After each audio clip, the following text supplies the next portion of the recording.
Les militants et le père d'un civil kényan qui a été abattu à bout portant par la police lors des dernières manifestations concernant l'assassinat présumé d'un blogueur en garde à vue ont demandé que les responsabilités soient établies et que le policier qui a tiré sur lui soit inculpé. À ce jour, Boniface Kariuki, 22 ans, est toujours en soins intensifs. Je dirais que ces policiers doivent prendre leurs responsabilités parce qu'ils ont aussi des enfants et que la personne qu'ils ont blessée est l'enfant de quelqu'un. C'est quelqu'un qui s'est démené avant d'arriver là où il est.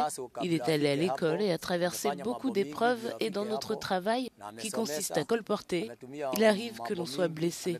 Il restait à la maison pendant 2 semaines et c'est moi qui m'occupais de lui. Je ressens donc beaucoup de douleur et cet officier de police a commis un crime et des mesures sévères devraient être prises à son encontre.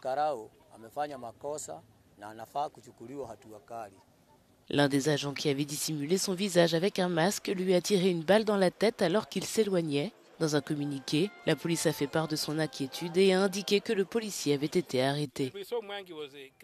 Nous avons vu qu'il était gravement blessé, mais il y a tant de personnes qui ont été blessées par la police et par ces voyous.